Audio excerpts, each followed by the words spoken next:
Labdien visiem! Man ir patiesi prieks būt šajā studijā.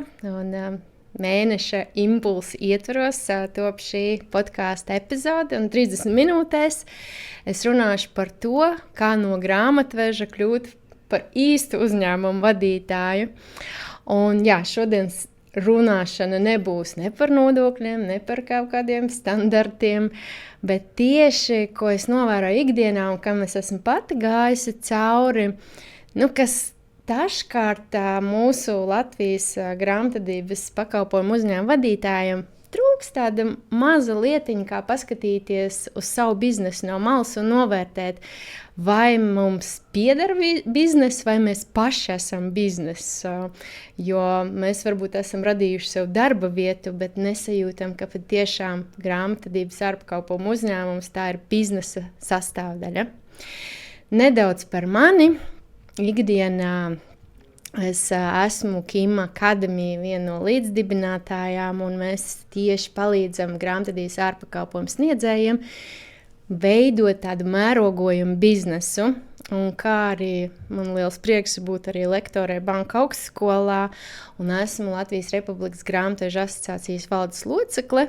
Un, lai jūs saprastu, kāpēc es runāju par šo tēmu, es nāku no nozares, esmu certificēta grāmatvede un certificēta nodokļu konsultante. Bet ko nu par mani, ķersimies klāt pie šīs dienas tēmas.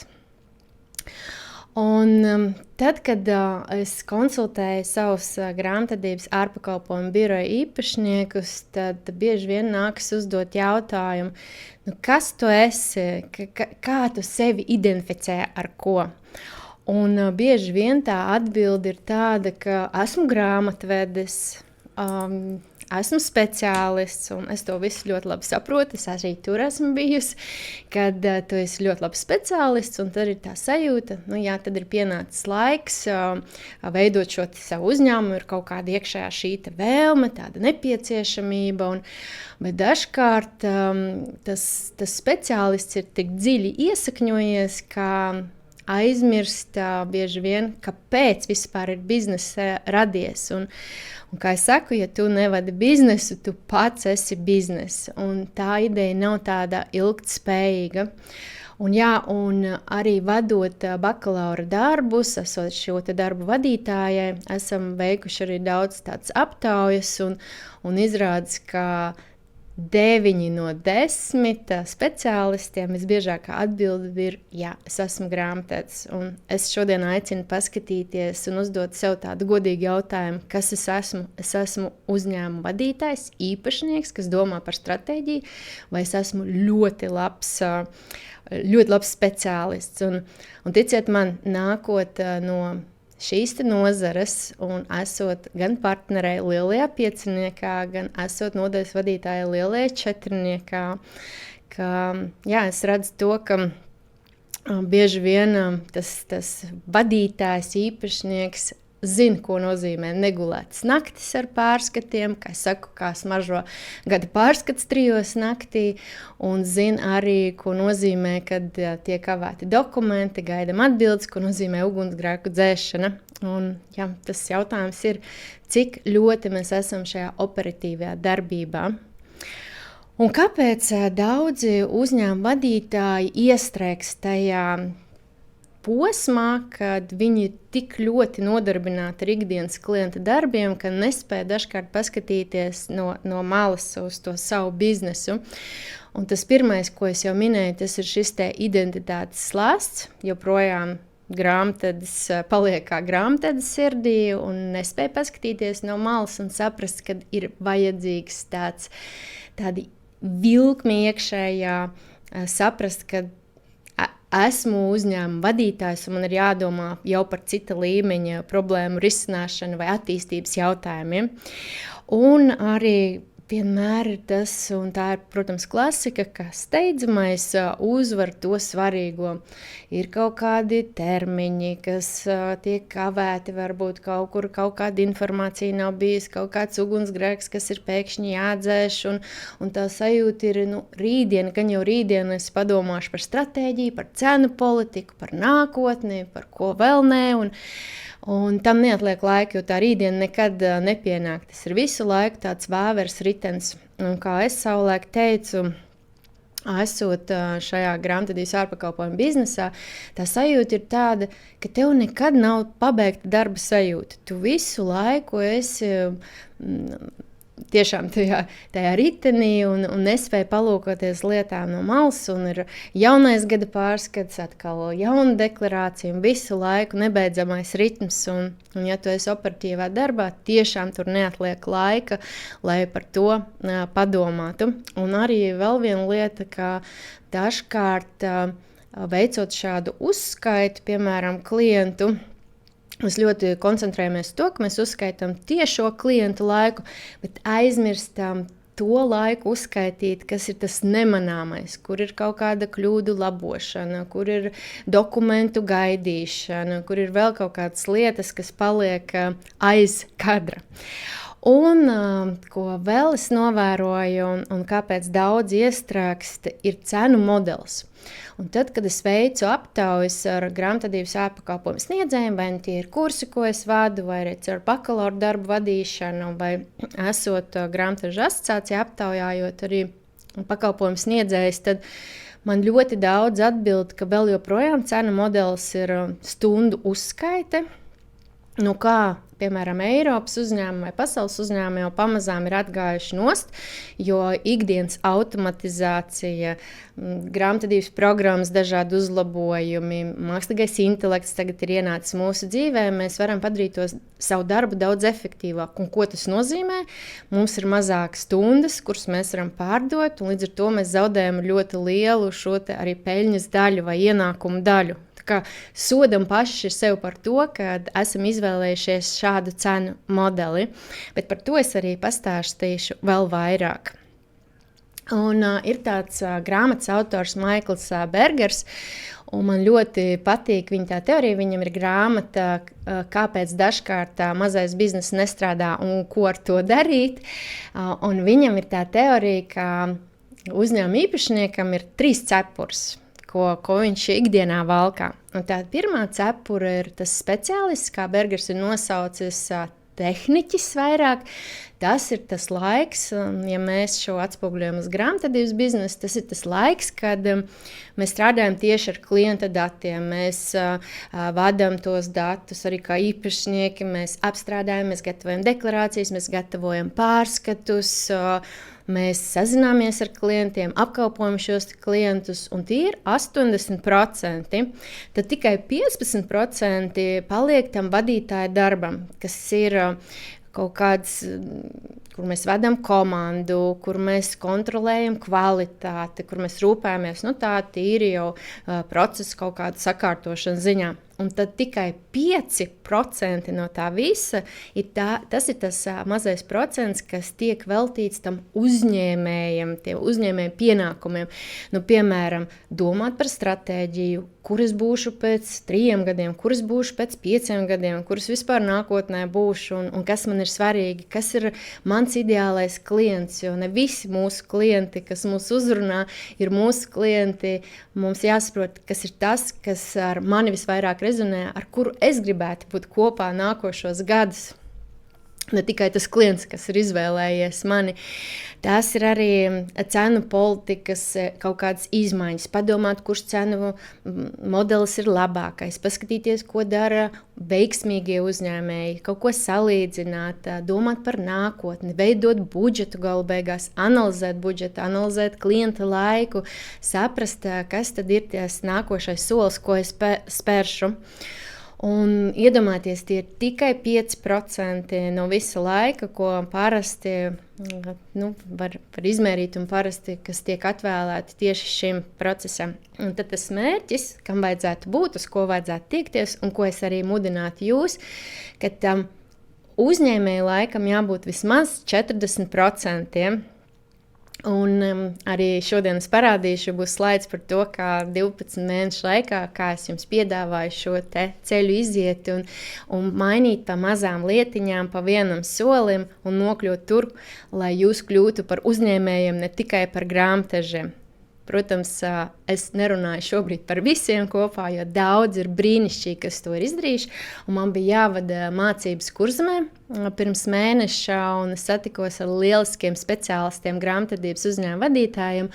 Un man ļoti arī patika viena uzņēmēji, ko teica, viņi tiešām ir sakārtojuši savus procesus tā, ka viņi var nodarboties ar sev tīkamām lietām, ar fotografiju, un uzņēmums strādā kā tāds pulkstenis.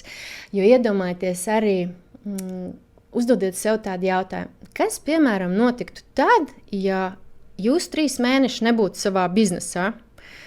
Un bieži vien es uzdodu tādu jautājumu, un tad man saruna biedrs apmulst un saka tā, īsti nezinu. Piemēram, pat ja tas nav kaut kāds komandējums, kur ir telefons rokā, vai tas ir atvaļinājums, kur arī ir telefons rokā, bet pilnīgi bez telefona. Nezinu, aizbrauciet uz Nepālu, uz kalniem, un nav nekāda iespēja ar jums sazināties. Un tās atbildes ir tādas, visticamāk, ka klients zvanītu par kaut kādu steidzamu jautājumu tieši man kā uzņēmuma īpašniekam, īpašniecei. Nevarētu atbildēt, būtu trauksmē, kaut kādas neskaidras sajūtas klientu pusē, tad komanda nezinātu, kā rīkoties nestandarta situācijās, kaut kādi jautājumi tiktu atlikti, kaut kas netiktu līdz galam izdarīts, un iespējams, ka tiktu būtiski traucēt uzņēmumu izaugsme. Un tas ir tas, ko es aicinu, ko es mudinu jūs pārdomāt un atbildēt sev godīgi. Kas notika tad, ja jūs 3 mēneši nebūtu šajā savā uzņēmumā? Un ko darīt, lai no tiem slazdiem izkļūtu ārā un veidotu vidi, kas ir ilgtspējīga?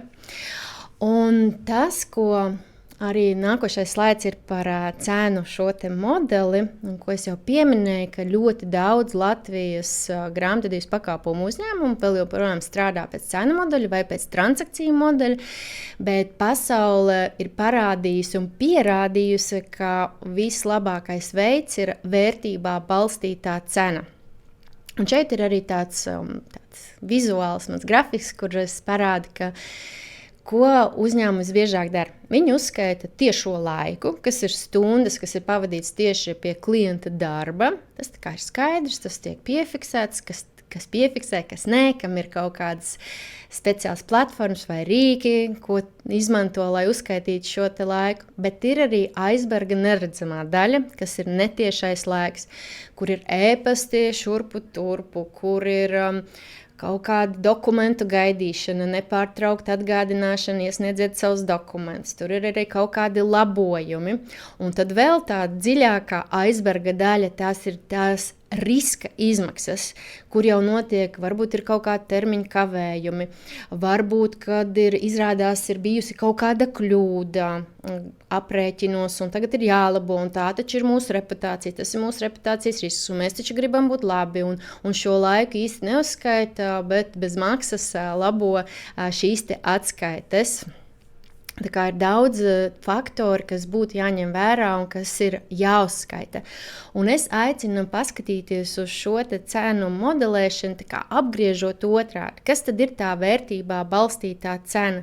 Tas ir tad, kad mēs vairāk nepārdodam savas stundas, bet mēs pārdodam to klienta mieru, ko viņš saņem, kad viss atskaites ir iesniegtas, kad ir komunikācija ar grāmatvedības biroju, jo kas visvairāk kaitina pašus klientus, kad grāmatvedības birojas varbūt nav atbildējis laikā vai nesajūt kaut kādu proaktīvu rīcību. Tikai tad, kad pajautā, tad tiek sniegta kāda atbilde. Un ja mēs šo cenu modeli tā apgriežam otrādi, ka tā ir tā vērtībā balstīta cena, ko mēs sniedzam saviem klientiem, tad, protams, ka mēs to varam nofiksēt un piedāvāt. Un ir tāds Marka Vikaršam, kas ir pazīstams ar šo teoriju par vērtībā balstītu cenu modeli. Un ko tad viņš saka, ka mēs varam piedāvāt, piemēram, ir 3 paketes. Piemēram, tā ir pamata pakete, kur mēs nodrošinām to, ko mēs ikdienā nodrošinām. Ir visi grāmatvedības dokumenti savadīti, ir sagatavotas deklarācijas, ir sagatavoti pārskati, miers sirdī, visi kārtībā ar valsts ieņēmumu dienestu. Tad vidējā pakete jau būtu tāda vai tas sudrabs, kur mēs jau piedāvājam kaut ko vairāk. Mēs piedāvājam jau kādu vadības atskaiti, skaistu vizualizāciju. Šobrīd mākslīgais intelekts mums piedāvā brīnišķīgu veidu, kā mēs varam atspoguļot šos te KPI saucamos vai rīcības koeficients vai tādas produktivitātes koeficients, un tas ir izdarāms ļoti viegli pat no virsgrāmatas vai no operatīvā pārskata. Un tad trešā cenu pakete jau būtu zelts, kur jau mēs esam kā strateģiskie partneri, un arī šobrīd tas ir izdarāms daudz vienkāršotākā veidā ar mākslīgā intelekta palīdzību, protams, saglabājot savu kompetenci un savu skatu no malas, kur mēs piedāvājam padomus biznesa attīstībai. Mēs spējam analizēt pret nozari, mēs spējam iedot kaut ko vairāk nekā tas būtu tikai tas rezultāts, ko mēs redzam no pagātnes datiem. Tas ir tas, ko es jūs aicinu pārdomāt. Un tad šis ir savukārt slaids par to, kāds tad varētu būt šis te mērķis 12 mēnešu laikā. Un kā es teicu, tam mērķim jābūt, ka jūs piefiksēt, kas ir tas, ko jūs varētu izdarīt un ko jūs varētu deleģēt citiem, lai jūs sasniegtu šo 40% laika un jums ir uzvilkta uzņēmēja cepure. Un tad pārējiem laikam jau attiecīgi mazāk paliek laiks. Un te ir arī man viens piemērs lielisks no viena Latvijas grāmatvedības pakalpojumu sniedzēja, kuri vēl pirms 2 gadiem bija ar 200,000 apgrozījumu un 7 darbiniekiem. Nu, ir izauguši vairāk kā 300,000 apgrozījums un 10 darbinieki. Un tas mājas darbs arī bija, kas bija jāveic, piefiksēt visas tās lietas, ko varētu pat tiešām nedarīt šis uzņēmuma vadītājs, uzņēmuma īpašnieks, ko varētu nodeleģēt citiem. Un visu to sarakstot, izkristalizējās tiešām interesantas lietas. Un tā izaugsme bija ārkārtīgi liela, jo tika pievērsta uzmanība vairāk klientu attiecībām, domāt par stratēģiju, par saviem mērķiem, ko grib sasniegt, ko komandas līmenī kādi mērķi. Bet, lai tas notiktu, tam jābūt arī kaut kam ļoti strukturētam. Tas nevar būt tāds vispārīgs, izplūdis, viss ir taču manā galvā. Bet tomēr ir jāiemācās dokumentēt, pirms kaut ko deleģēt. Un šobrīd tas ir lieliski izdarāms. Jūs paņemiet savus mobilos telefonus, un varbūt jums ir ChatGPT aplikācija. Jūs ierunājat, kā jūs darat procesus. Piemēram, kā notiek jauna klienta pieņemšana, kas ir tie soļi. Tālāk, kas notiek, kā tiek pielāgots konta plāns, kā notiek komunikācija. Un tā soli pa solītim pēc tam ar ChatGPT apstrādājam kā procedūru sarakstu un piedokumentējam, kas ir tas. Jo ļoti bieži, un arī pēdējais piemērs, kuras gatavoju grāmatvedības politiku, palīdzēja gatavot vienam pašvaldības SIA, un iedomājieties, tur 5 grāmatveži, un katram izrādās visa tā sarežģītā pakalpojuma sniegšanas procedūra ir galvā. Nu, labākā gadījumā ir kaut kur uzzīmēts uz A4 formāta lapas, bet visbiežāk tas ir galvā. Ja kaut kas notiek ar šo cilvēku, nezinu, mazums dzīvē, varbūt kāds sarežģījumi vai pretēji ir izdomā, kad vairāk nedarbosies grāmatvedība, kas notiek tālāk. Kā es aicinu šobrīd ar visiem šiem te palīgu līdzekļiem izdarīt to, ka mēs dokumentējam. Ko vēl var ieteikt no tādiem praktiskiem soļiem?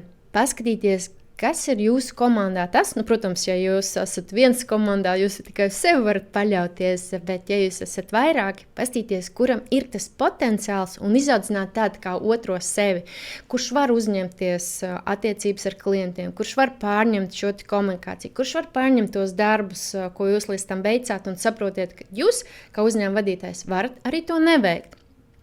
Ko vēl es iesaku un redzu no pieredzes, kā tas strādā, ka piešķiriet sev nedēļā vismaz, tas nenozīmē, ka tam jābūt 2 stundām, bet vismaz 2 stundas, ko jūs nobukojat savā kalendārā, kad jūs netraucē neviens zvans no klienta, ka neviens ugunsgrēks netiek dzēsts, neviena deklarācija gatavot. Bet jūs, kā uzņēmuma īpašnieks, dodat sev laiku, telpu pārdomāt par savu stratēģiju, kur es gribu nokļūt, kas ir mans mērķis, ko es vēlos no šī biznesa, vai tā ir mana darba vieta, vai tas ir arī mans bizness.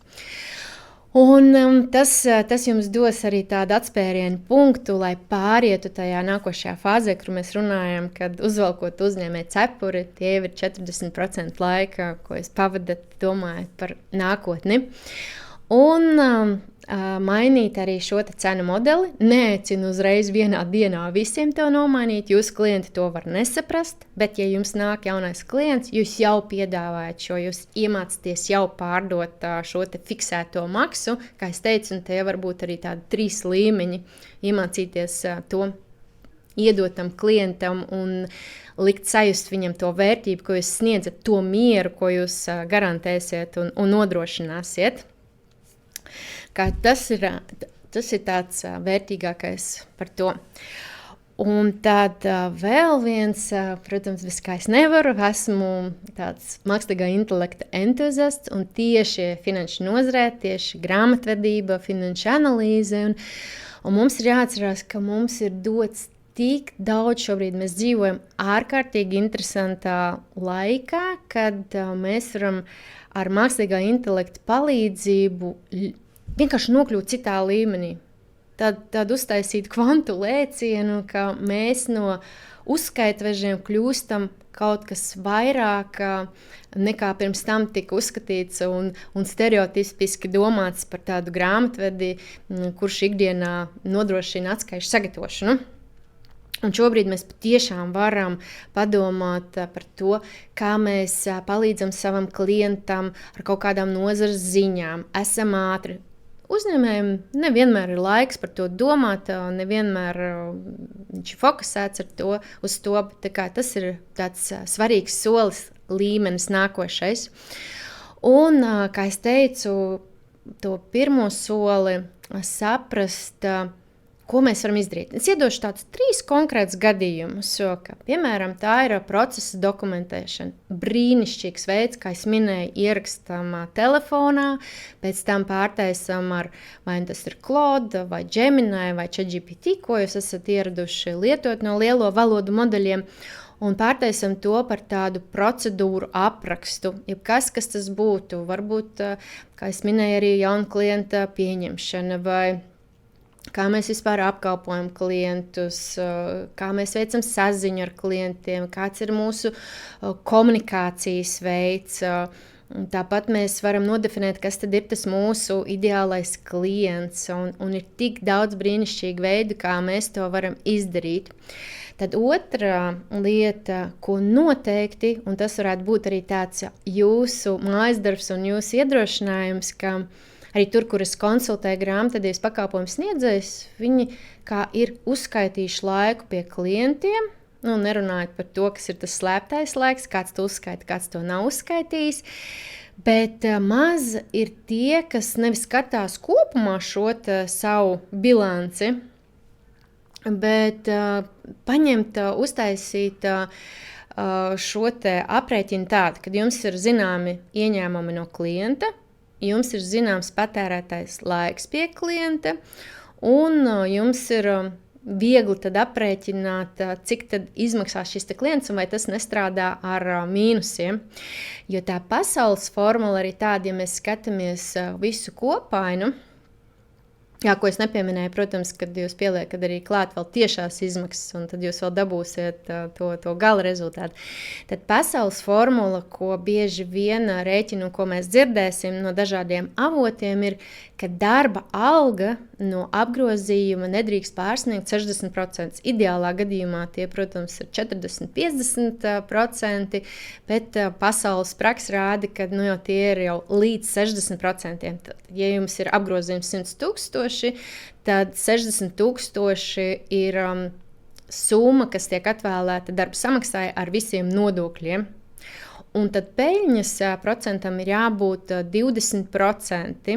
Tā ir tāda tiešām pasaules pieņemtā prakse, un pārdomājiet tagad katrs pie sevis, vai jums ir šāds rezultāts, vai jūs to varat šobrīd pierādīt. Un tad interesantākais, un ko es arī darīju savos uzņēmumos, kad es rēķināju pa klientiem, skatījos šo rentabilitāti, un šobrīd arī jūs skaisti ar mākslīgā intelekta palīdzību jūs varat veidot arī kaut vai vizualizācijas, ja tā vieglāk jums ir uztvert šo informāciju.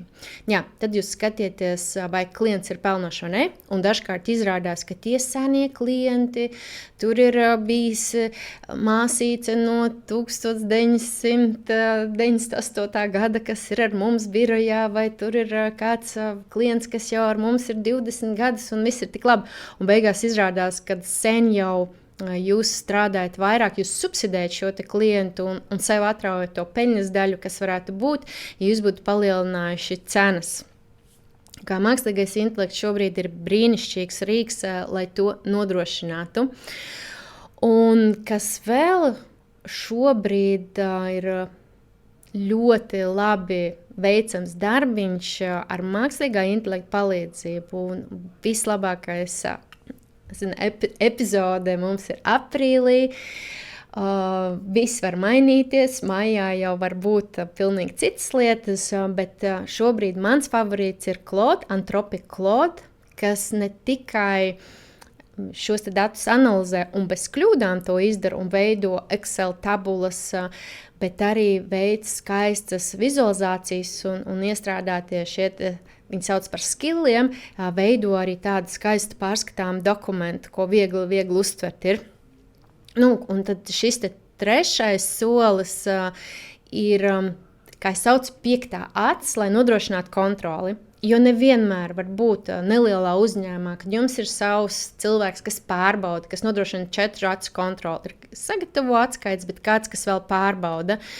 Nevienmēr tas tā ir. Varbūt, kad tas cilvēks arī, ja tāds ir, tad ir saslimis, pārslogots dažādi iemesli, bet dokumenti nedrīkstētu iziet ārā no uzņēmuma, ja tur nav veikt šī pārbauda. Tad lūk, piemēram, Claude nodrošina šobrīd šo te pilnīgo pārbaudi. Ko jūs dariet? Jūs varat salīdzināt savus nodokļu atlikumus viegli ar grāmatvedības uzskaitu, paņemt no ēdēs visu, ielādēt šo informāciju. Jūs varat salīdzināt ar grāmatvedības programmas datiem, atrast šīs atšķirības, analizēt to. Tāpat arī kas varētu būt dažādi veidi, vienkārši ļoti viegli pārskatīt, kaut vai ielādēt, lejuplādēt virsgrāmatu, un jums parādās, kur ir kaut kādas šaubīgās vietas, kur varētu būt kaut kādas potenciālās kļūdas vai novirzes, vai gluži pretēji no AML viedokļa ir kaut kas, kam jāpievērš uzmanība, un tā ir tā 5. acis. Kas man ļoti patika no tādas Eiropas prakses, un te ir viens konkrēts piemērs no Polijas uzņēmuma, un kā es dažkārt smējos, ja es toreiz, vadot savu biznesu, zinātu visu to, ko es šobrīd zinu, un kāda ir pieredze citos uzņēmumos, droši vien mans bizness būtu veidojies un audzis pavisam savādāk. Bet lūk, par ko ir stāsts? Ka, piemēram, notiek kaut kāda kļūda uzņēmumā. Mēs visi esam cilvēki, mēs visi varam kļūdīties. Mums kaut kādā brīdī, man pašai cik bieži ir bijušas situācijas, es domāju, bet kurš to kļūdu izdarīja? Izrādās, ka es pati, bet kā tas bija iespējams? Es taču pie pilna saprāta esmu bijis, kurš tur ir ielaidis to kļūdu? Nu, lūk, un tad tas Polijas birojs, kas ir man kā piemērs vienmēr, kad, ko viņi dara? Jā, cilvēks ir kļūdījies, netiek publiski neviens kaunināts par to, kā tā varēja, un tev jau 2. reizi gadās šī kļūda. Ko viņi dara? Viņi ir izveidojuši tik veselīgu vidi, ka cilvēki nebaidās stāstīt par šīm te kļūdām, kas viņiem ir atgadījušās, un sevišķi, ja tās ir sekas, un varbūt ir apdrošināšanas gadījums iestājies, un ka tas tiek, tā teikt, celts galdā, ir reizi nedēļā vai reizi 2 nedēļās uzņēmuma sapulce, un tur tiek runāts par šo situāciju, un nevis no aspekta, kāds kļūdījās, un fuj, kā tā var, bet kas ir tas, kādu mācību mēs gūstam, ko visi domā par šo, kā viņi būtu rīkojušies, un izdarīt tā, lai nebūtu bail atklāt šo kļūdu, bet drīzāk otrādi tā būtu kā mācība, kā mēs būtu rīkojušies un mācīt arī pieņemt šo lēmumu, lai nav tādas pilnīgas mikrovadības no uzņēmuma vadītāja, kad katram sīkumam tur jābūt ir pārbaudītam un staigāt pakaļ un visu laiku fiksēt, kas tev ir nepareizi, un tas rada tikai lieku stresu. Ir jāuzticās ļoti, bet situācijas, ka mēs vienkārši to pārnājam. Līdz ar to mākslīgais intelekts ir brīnišķīgs rīks, un šeit es arī neesmu vēl pieminējis to faktu, ka mums jāpadomā, ko es pirms tam arī teicu, ka grāmatvedības birojas kļūs par tādu stratēģisko konsultantu un stratēģisko palīgu savam klientam, jo klientam patiešām nevienmēr ir laiks iedziļināties tādās detaļās, un jūs kā grāmatvedības biroja vadītāji, īpašnieki, darbinieki, jūs redzat vairāk, jūs apstrādājat visu šo informāciju un jūs redzat, ko ieteikt uzņēmuma vadītājiem. Un kas uzņēmuma vadītājiem vēl ir svarīgi, ka nevis tā ir, dažkārt uzskata, aizsūtīšu vadības atskaitu, saprotot to virsgrāmatu, un par cik mans klients ir arī uzņēmuma vadītājs, tad es zinu viņu to attieksmi, ka viņi saka, ārprāts man atsūta reizi mēnesī tur to Excel tabulu, neko nesaprot. Tur ir tik daudz viss sarakstīts, nekādu kopsavarīgu tur neredzu, un tas man nepalīdz. Tad šobrīd ar mākslīgo intelektu, radot šīs burvīgās vizualizācijas un apsveic visus, kam ir Power BI ieviests un notiek reāla laika uzskaita, bet ja nav, tad mēs šobrīd varam izmantot, vai tas ir Claude, vai jums kāds cits šķiet modelis daudz labāks, man tas ir Claude, ka mēs varam iegūt šīs skaistās vizualizācijas, nosūtīt savam klientam un kaut vai to pašu gada pārskatu, radīt viņu tādu interesanti, vizuāli pievilcīgāku, un tas ir izdarāms 2 minūšu laikā, tam vairs nav jāpatērē tās daudzās stundas, ko mēs bijām paraduši tērēt. Un ko es visā šajā vēlos jūs aicināt, ka šonedēļ atrodiet 30 minūtes laika un patiešām uzrakstiet visu, ko jūs dariet, bet varētu arī nedarīt, ko varētu deleģēt citiem, atrast tās lietas, un tādu nebūs maz, ticiet man. Un tad es redzu, ka tas status pamazām var mainīties, no statusa, kad es jums jautātu, kā jūs sev raksturotu, un jūs teikt, es esmu grāmatvedis, uz to, kad jūs teiksiet, es esmu ārpakalpojumu uzņēmumu īpašnieks. Jo bija kaut kāds mērķis, kāpēc jūs dibinājāt šo uzņēmumu. Nevis vienkārši, lai radītu darbu vietu sev. Varbūt ir arī tādi, kas vēlējās to darīt, un protams, mums katram ir savas dzīvē izvēles. Bet ja jūs vēlēties attīstīt šo biznesu, jūs vēlēties augt kopā ar biznesu, jūs vēlēties labu komandu, jūs vēlēties brīnišķīgus klientus, saprotošus, tādus, kas ņem pretī informāciju, kas ir atvērti, jūsu klients, jūsu ideālos klientus, tad jums jāsaprot, ka jums ir jānoņem tā speciālista cepure, kas ir 80% no laika, ko jūs pavadiet, un jāuzliek tā īpašnieka vai uzņēmēja cepure, kad jūs redzat, kā jūs soli pa solim varat turpināt iet uz priekšu, attīstīt šo biznesu, un pats galvenais šobrīd šajā pārmaiņu laikā un šajā mākslīgā intelekta laikā būt par labu padomu devēju arī savam klientam. Un mana formula ir tāda, ko es vēlos vēl nobeigumā pateikt, ka turieties pie savas grāmatvedības programmas, kas ir jums izvēlēta. Ir, protams, gadījumi, kad ir cilvēki, kas pārdomu šobrīd brīdī izvēlēties kādu citu programmu, bet skatieties, kas šī ir par programmu, kādas investīcijas tur ir apakšā šai, kāda komanda ir programmas izstrādātāji, kas aiz viņiem stāv un cik ātri viņi spēs mainīties šajā mainīgā tehnoloģiju vidē, kas šobrīd notiek, šis milzīgais lēciens. Un otrs ir plus, mēs pievienojam klāt grāmatvedības uzskaites programmai vai resursu vadības sistēmas programmai, pieliekam klāt automatizāciju, kā mēs varam automatizēt to pašu klientu jauno pieņemšanu mūsu uzņēmumā. Un tad trešais šis ir mākslīgais intelekts, un tas ir tas tāds kopums, ko vajadzētu sev kā formulu ielikt, ka mēs virzamies to un klāt visu, ko es arī minēju, procesu vadība un uzņēmuma tāda pilnīga attīstība. Un par cik ikdienā es arī esmu atvērta un nodrošina to, ka tas palīdz uzņēmumiem gan izstrādāt šos te procesus, gan novērtēt tādu digitālo transformācijas ceļu, palīdzēt atrast dažādas risinājumus, jūs varat sazināties ar mani. Bet galvenais, ko es jums novēlu, saredzēt to milzīgo potenciālo, milzīgo iespēju, kas ir šajā tehnoloģiju laikmetā, ārkārtīgi interesantā laikmetā, un ļauties tam ceļam, doties tajā, būt tajā plūsmā. Un lai jums viss izdodas, un paldies jums!